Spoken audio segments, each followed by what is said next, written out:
Hi,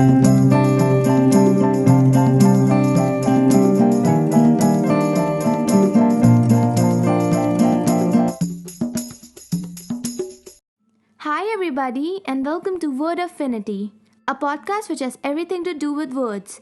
I'm your host, Sarah Singh Bisht, and today's episode is the sixth and final part of me diving into the history of the Death Eaters.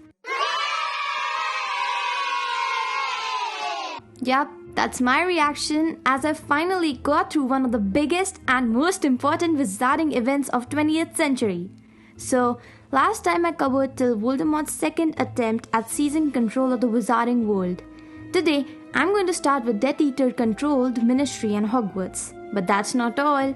I said I'll cover everything today, so stay tuned for an account of the legendary Battle of Hogwarts. Let's get on with the episode. The Ministry has fallen, and the wizarding world is in chaos.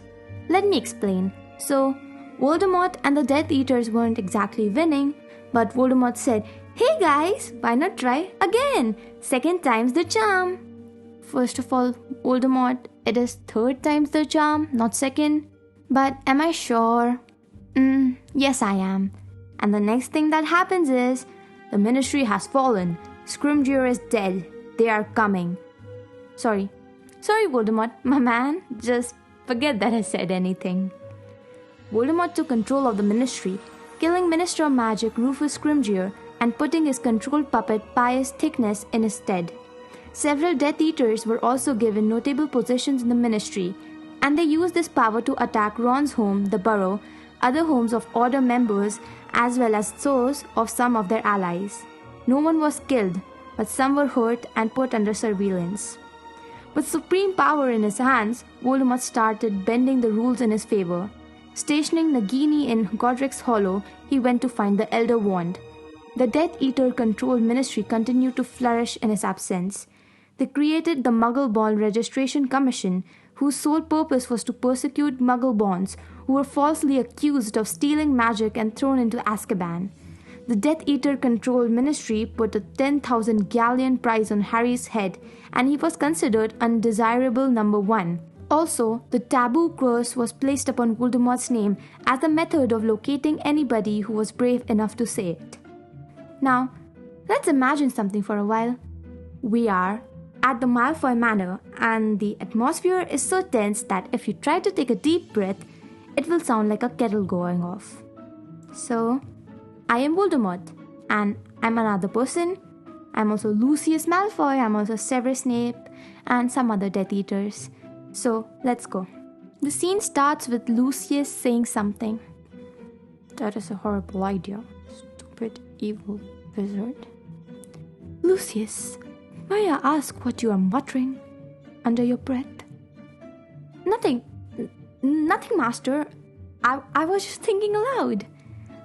"Would you be so kind as to share what you were thinking with the rest of your comrades? And me?" "Master, it's nothing important." "Silence!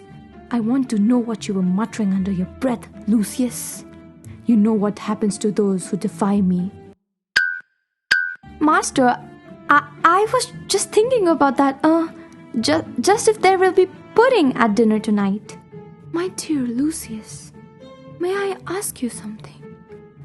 What is more important to you, cleaning the wizarding world of vermin or pudding?" "Master, the first one, of course." "Then learn to pay attention when I, Voldemort, is showing you how to do that. Now, I want Snape to take over Hogwarts, which is being run by Minerva McGonagall, now that I've killed that old buffoon. Alecto will take the post of the Muggle Studies Professor, which will be mandatory and will teach the children about the superiority of our kind, while Amicus fills the position of Defense Against the Dark Arts Professor, or the Dark Arts Professor. Do you understand?" "Yes, Master." Yes, and that's the end of our skit. So, Snape became the headmaster, and the students were required to prove blood status, and any Muggle-born children were sent to the Muggle-born Registration Commission and then to Azkaban. Yes, It's a ruthless system without an ounce of justice in it. The remaining members of Dumbledore's army, including Neville Longbottom, Ginny Weasley, and Luna Lovegood, rebelled against the new curriculum, which taught the dark arts and Muggle oppression. Punishments now included the using of corporal magic, including the Cruciatus Curse. While all of this was going on at Hogwarts, Harry, Ron, and Hermione were in hiding.